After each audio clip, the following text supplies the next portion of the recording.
Title: I found home videos of my family that shouldn't exist. Now I'm not alone. Help this channel grow. Like the video, leave a comment, and subscribe for more stories. This helps us a lot. Thank you. The story begins. He thought the worst thing about losing his family was the silence they left behind. He was wrong. The worst thing was finding them again, smiling, moving, living, inside home videos that were never recorded. If this story unsettles you, subscribe now and stay until the end, because what followed proves something terrifying. Some memories don't fade. They wait. Grief had settled into his life like dust, thin at first, barely noticeable, then thick enough to choke him. 6 months had passed since the accident. A late-night highway collision. Rain. A truck that never braked. His wife and daughter were gone before sunrise. He survived with a fractured rib and a concussion severe enough to blur that night into something mercifully incomplete. The house remained untouched. He told himself he kept it that way to preserve their memory. In truth, he was afraid that moving anything would confirm they were never coming back. Their coats still hung by the door. A half-finished coloring book remained open on the dining table.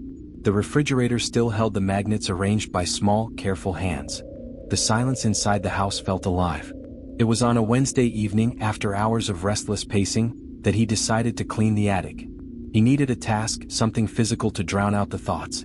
The attic had always been storage. Boxes labeled with years, decorations, old electronics.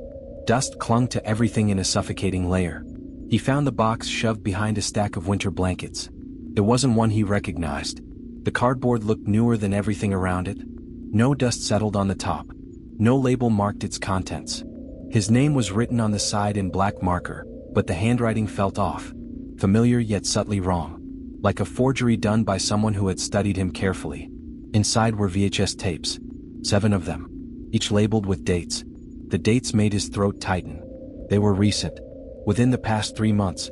That was impossible. He hadn't touched a camcorder in years.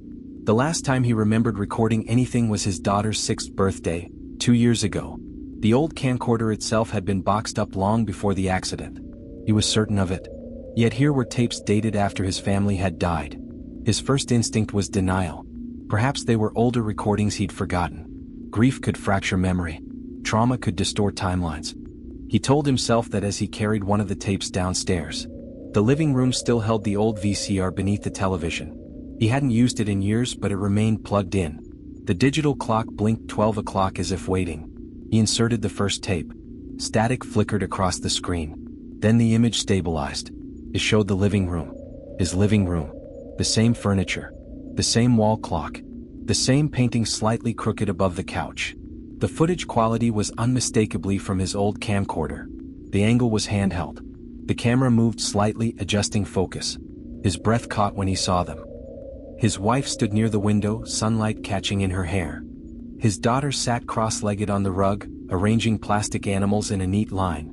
They looked exactly as they had before the accident. Alive. The timestamp in the corner read a date from 2 months ago. He felt something inside him split. He leaned closer to the screen. Every detail was precise. The scratch on the coffee table. The faded corner of the rug. The crack in the window pane from a storm years back. Nothing was off. The camera shifted, as though held by someone standing near the hallway. The movement felt intimate. Familiar. His wife glanced toward the lens. She smiled. Not at him. At whoever was filming. The smile lingered too long. There was no audio, only the faint mechanical hum of the tape. His daughter turned slowly toward the camera as well. Her expression remained neutral. Blank. Watching. The footage cut abruptly to static. His hands trembled as he ejected the tape. He checked the camcorder stored in the cabinet. It was still there, exactly where he'd left it years ago. The battery was dead. A thin layer of dust coated the lens. The tapes in the attic had no dust. He returned to the box and selected another. This one was dated 3 weeks ago. He inserted it. The screen came alive with the image of the kitchen. The overhead light flickered faintly. His wife stood at the sink. But something was wrong this time. The house looked slightly different. Subtle. The refrigerator magnets were rearranged. The clock above the stove ticked 1 minute ahead of the actual time in his house. A chair was missing from the dining table. His wife washed dishes slowly, methodically. The camera moved closer. Too close. It stood directly behind her now. Watching. Her shoulders stiffened. Without turning fully, her head tilted just slightly toward the lens. Not enough to see her face. enough to acknowledge its presence. The timestamp read 2:17 a.m. He had never recorded anything at 2:17 a.m. The footage continued for several minutes, nothing happening except the unnatural stillness of her movements. Then she stopped. The water kept running. Her hands lowered into the sink. She remained frozen. The camera shifted left. His daughter stood in the hallway, staring. Her eyes appeared darker than he remembered. Hollow. Unblinking. The camera slowly moved toward her. The closer it got, the more the lighting changed.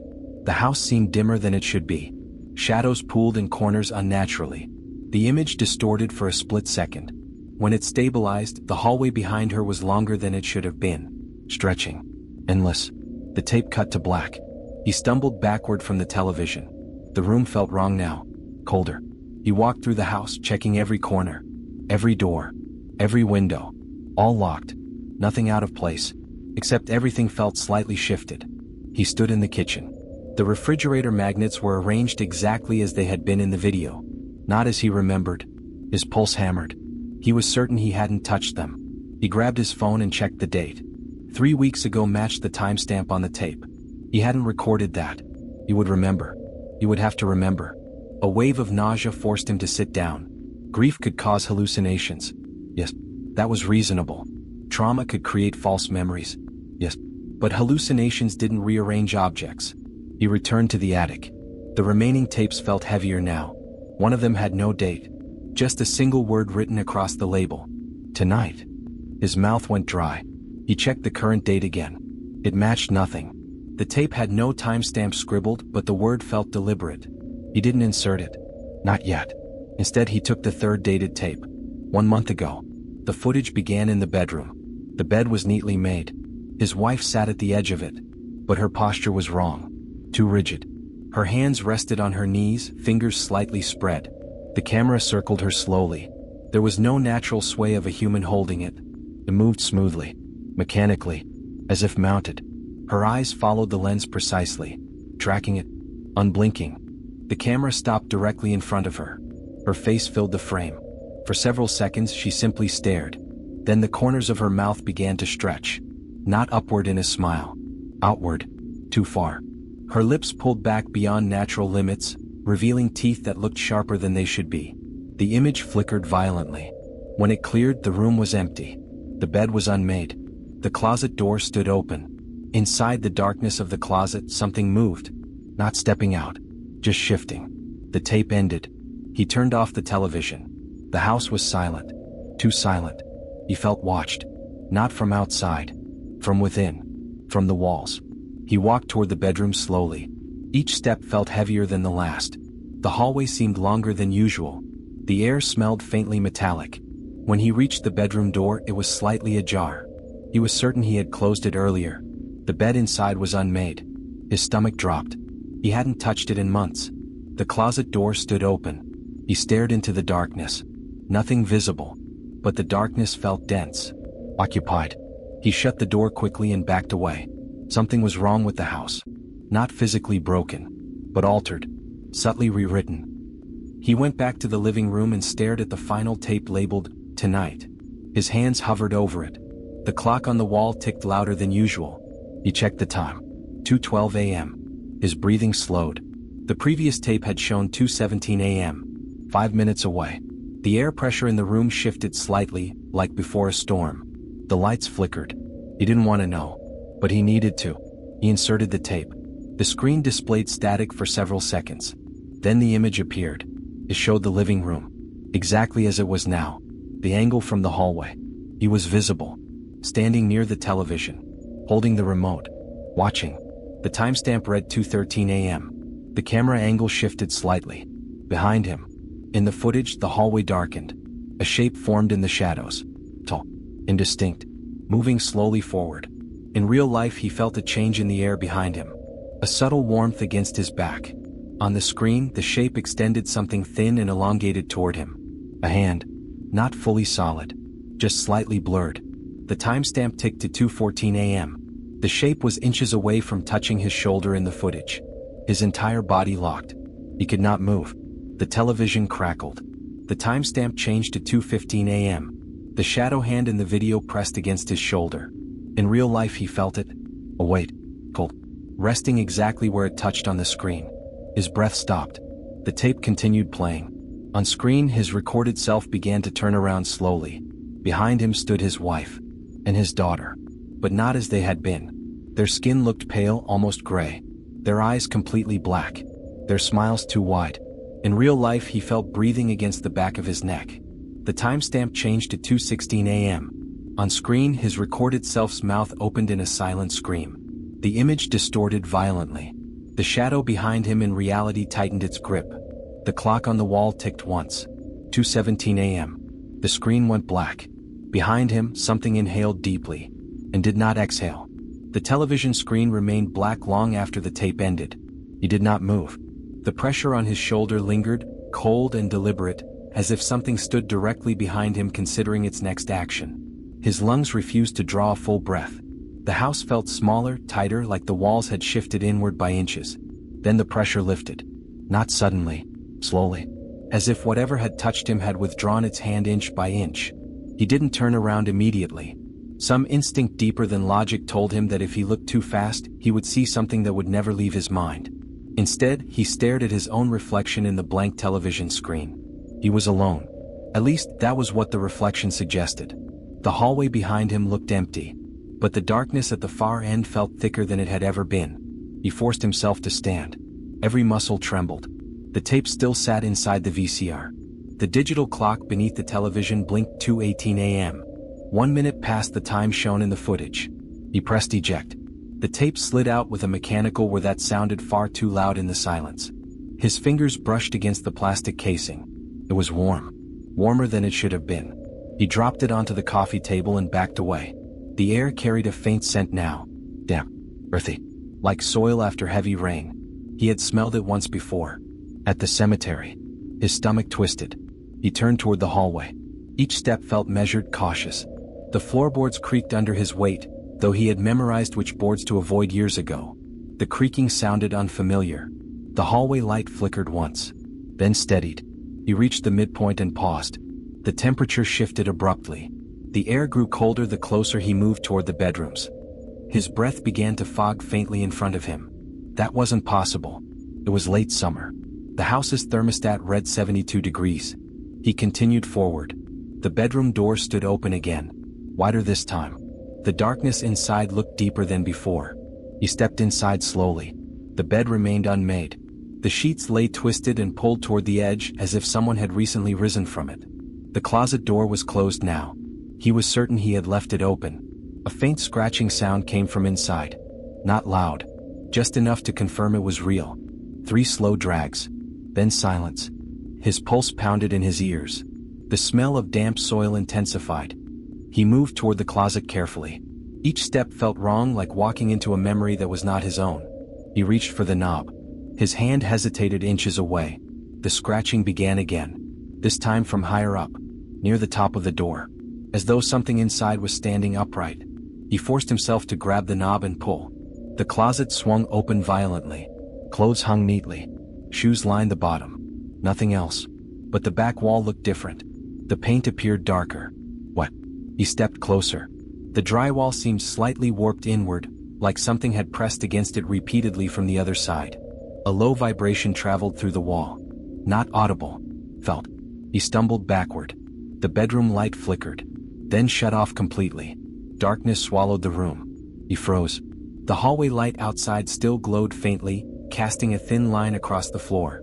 In that dim strip of light he saw movement. Not in front of him. Behind. A shape detached itself from the corner near the ceiling. Long.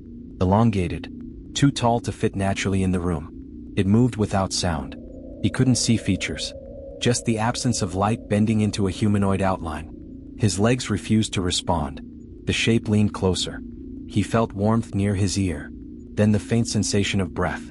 The same inhalation from earlier. Still no exhale. The bedroom light snapped back on. The shape was gone. He stood alone again.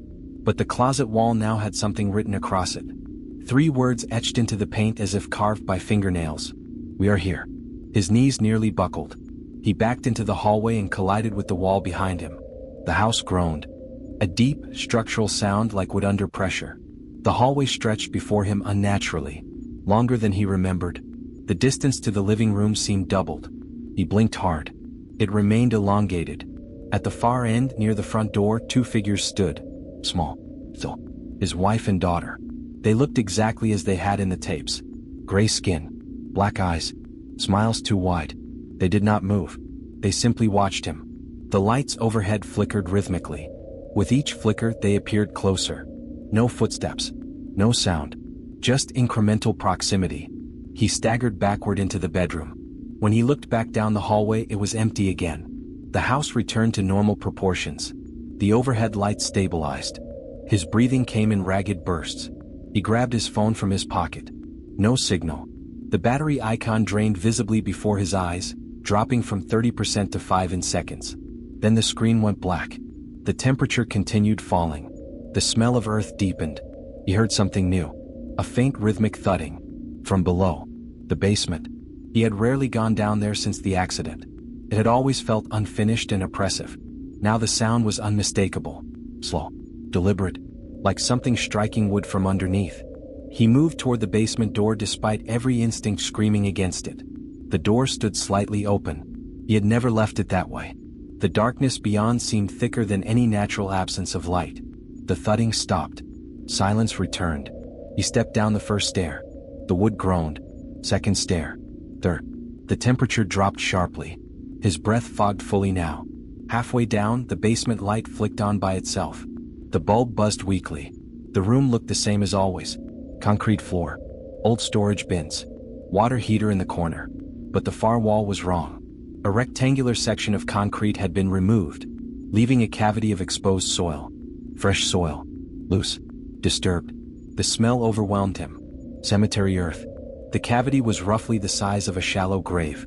His vision blurred. The thudding sound resumed. From inside the soil. Something was moving beneath it. The dirt shifted subtly, rising and falling like breath. He backed toward the stairs. The basement door slammed shut above him. The light flickered violently. The soil mound split down the center. A pale hand emerged. Not skeletal. Not decayed. Perfectly preserved. Familiar. His wife's wedding ring glinted faintly on its finger. Another hand followed. Smaller. His daughter's.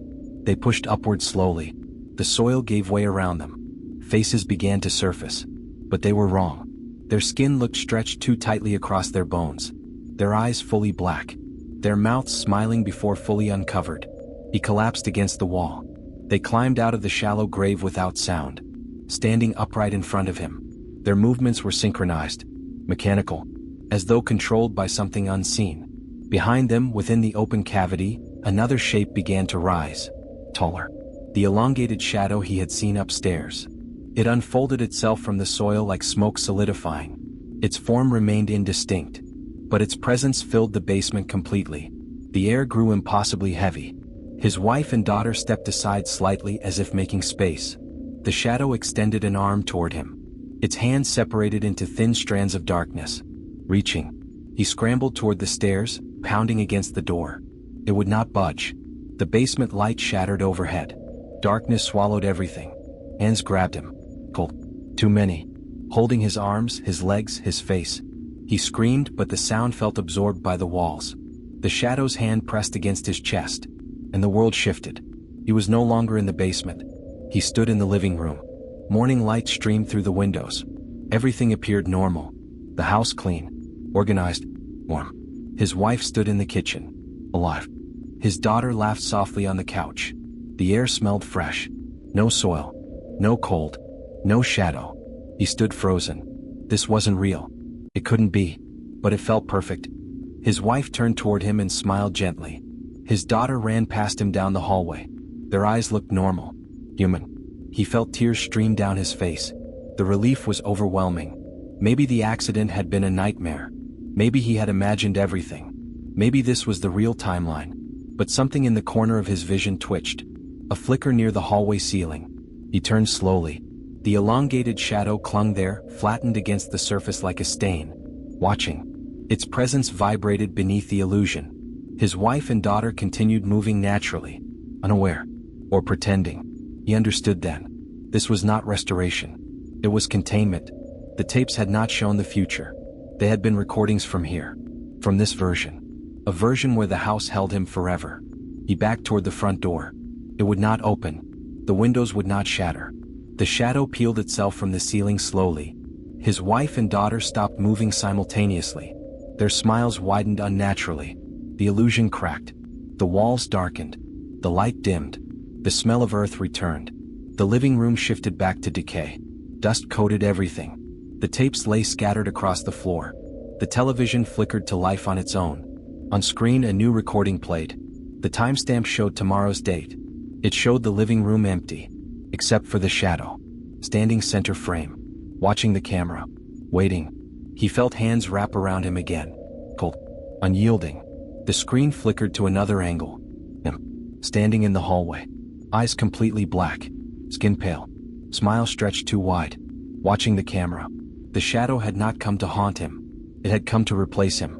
The last thing he saw before darkness consumed him was the television screen switching to a live feed. The front door, opening slowly, as if waiting for someone new to walk in. If you think this was just a story, remember this. Some houses don't become haunted. They become hungry. If you felt that presence watching with you, subscribe and stay close. More true horrors are coming, and next time the door might not close behind you.